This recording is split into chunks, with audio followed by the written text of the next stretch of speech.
Et yo la guilde, j'espère que vous lootez bien. Bon, vous m'avez éclaté sur la dernière vidéo concernant ma prononciation d'un certain terme. Je vais donc vous faire plaisir et le prononcer correctement. Attention... Endgame. Voilà, c'est cadeau et ça me fait plaisir, j'espère que l'accent est correct. Aujourd'hui, je ne vous donne pas une ni deux, mais 10 astuces que vous devez connaître avant de commencer Diablo 4 dans quelques jours. Vous êtes encore 276% à suivre régulièrement mes vidéos et à ne pas encore être abonné, si, c'est possible.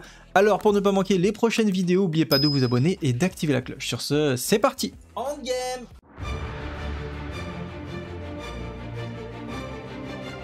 Ah oui, juste avant de commencer cette vidéo, quelque chose qui devrait vous plaire, je vous ai mis en place sur le Discord un giveaway d'une édition Ultimate, donc c'est celle qui a 99,99 je crois, sur le Discord, donc il faut juste aller dans le lien dans la description, vous cliquez sur Discord et vous verrez, il y a le chan pour pouvoir participer. Il n'y a aucun prérequis, mis à part je pense être connecté sur le Discord, alors, je suis pas sûr, mais je pense qu'il faut être resté présent sur le Discord au moment du tirage.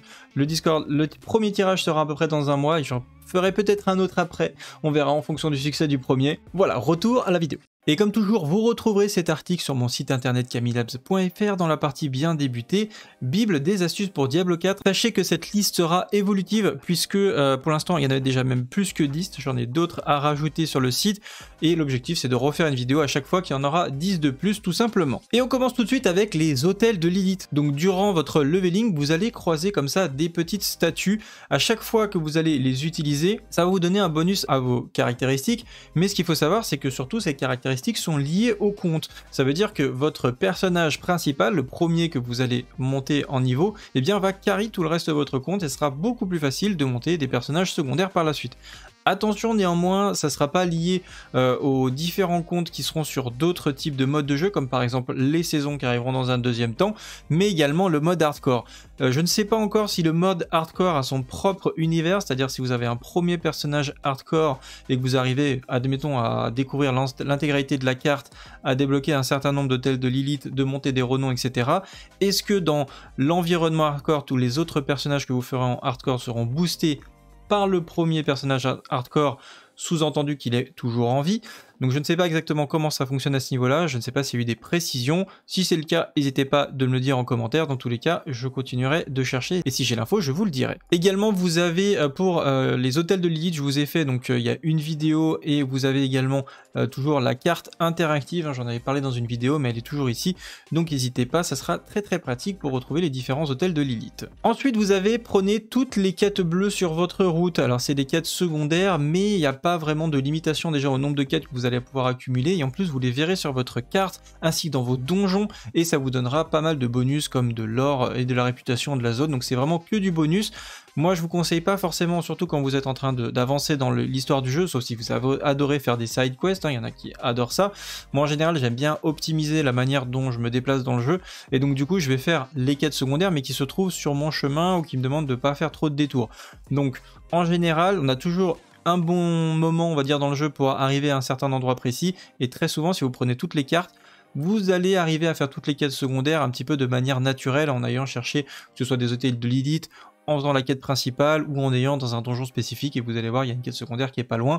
Donc voilà, dans tous les cas prenez bien toutes les quêtes bleues, c'est important. Ensuite, sortir rapidement des donjons. Alors vous avez deux manières rapides de sortir des donjons. Donc déjà vous avez dans le menu des émotes, vous savez il y a un petit trou d'émotes, vous pouvez mettre des petites émotes custom à l'intérieur. D'ailleurs je pense qu'il y a pas mal de cosmétiques qui seront des émotes que vous pourrez débloquer soit à travers des événements ou dans la partie boutique en payant, hein, évidemment. Donc vous avez l'émote Leave Dungeon qui va vous permettre tout simplement de sortir du donjon, même si vous êtes sur le dernier boss et que vous l'avez tué par exemple, hop, vous ressortez à l'extérieur et ça vous permet d'enchaîner les différentes quêtes ou ce que vous étiez en train de faire devant le donjon. Attention, ça ne le reset pas, pour ça vous avez la fonction Reset Dungeon et si vous le faites en étant à l'intérieur, ça vous retéléporte à l'entrée du donjon, donc ça a le même effet que cette émote là, sauf que ça, cette fois, ça va bien réinitialiser le donjon, donc c'est un petit peu plus optimisé si vous voulez enchaîner un donjon spécifique. Donc voilà pour ce qui est de sortir rapidement des donjons. Faites attention lorsque vous changez cet équipement, donc là ça s'adresse plutôt aux débutants, mais quand même je pense que voilà ça peut être intéressant de pointer ça.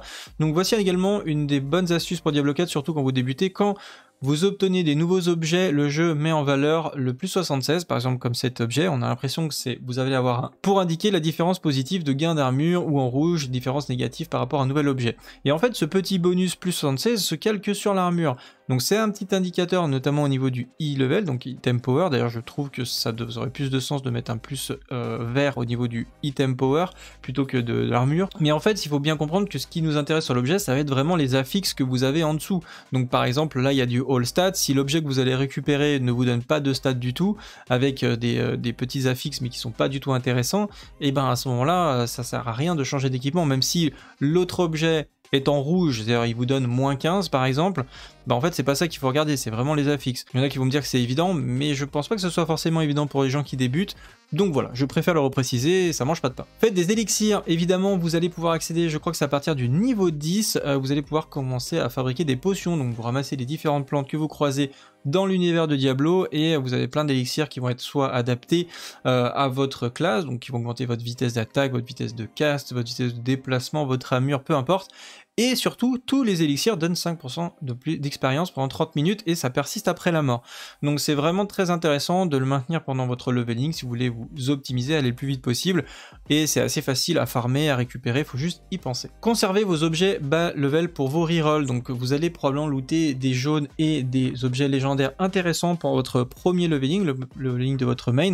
Et il faut bien penser, si vous ne pouvez pas, si vous ne voulez pas les garder, si les affixes ne vous intéressent pas, pensez que vous pouvez les mettre dans votre stash, donc ça veut dire dans votre coffre, qui va être lié à votre compte, et certains personnages de secondaire vont pouvoir les utiliser à partir du moment où ils auront le niveau, évidemment. Donc c'est un bon moyen, en plus des hôtels de Lilith qui vont booster vos caractéristiques, les renoms qui vont booster vos compétences. Si en plus sur votre reroll vous avez déjà farmé un petit peu d'équipement au préalable, et ben ça peut grandement accélérer encore une fois votre leveling. Le mouvement forcé, alors ça c'est quelque chose que les joueurs de Diablo je pense connaissent, mais pour ceux qui connaissent pas, en gros quand vous faites clic droit vous allez déplacer votre personnage sur Diablo, et le déplacement forcé va être la même fonction, sauf que ça va pas interagir avec le décor et les monstres, puisque des fois ce qui arrive c'est que vous voulez faire un déplacement et votre personnage, vous allez sans faire exprès cliquer sur un monstre qui a une grosse hitbox par exemple, et au lieu de vous faire partir, et ben ça va vous faire revenir et attaquer le monstre, et du coup bah, vous risquez de mourir dans cette situation à cause de ça. Le déplacement forcé permet avoir une certitude de traverser toutes les hitbox et de vous déplacer là où vous le souhaitez.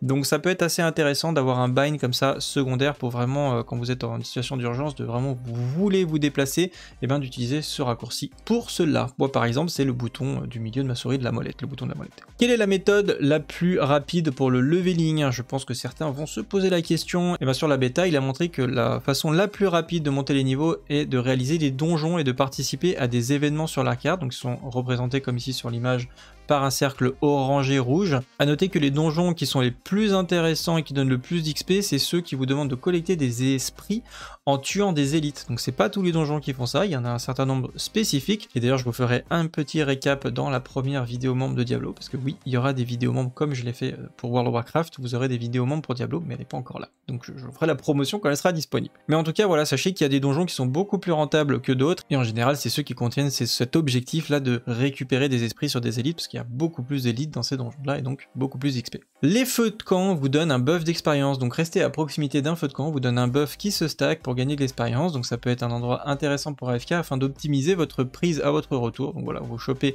un petit feu de camp, vous allez faire votre AFK, vous allez manger un bout, hop vous revenez et vous avez indirectement boosté votre XP. Afficher la progression des régions, bah ça a l'air de rien parce que moi j'ai cherché ce truc là, je ne trouvais plus. Donc cette astuce pour Diablo 4 m'a été pratique car il était très important de débloquer les points de compétence pour votre compte.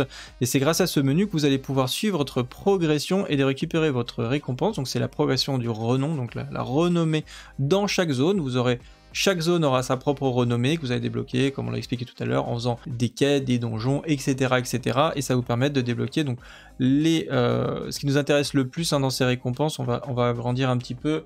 Voilà, ici vous avez un skill point, potion charge, skill point. Le max au ball aussi, là où on a plus 80 max au ball, ça c'est hyper intéressant parce que le ball, autant c'est vrai qu'on va le dépenser vite, mais vous allez le voir aussi, c'est intéressant de pouvoir le stacker parce qu'on n'a pas forcément envie de vouloir le dépenser tout le temps, et ça sera évidemment, vu que le tirage aléatoire va dépendre de notre level, donc vous allez vouloir envie de stacker un maximum d'obol pour quand vous allez commencer à être bloqué dans le jeu parce que l'équipement que vous aurez ne suffira pas.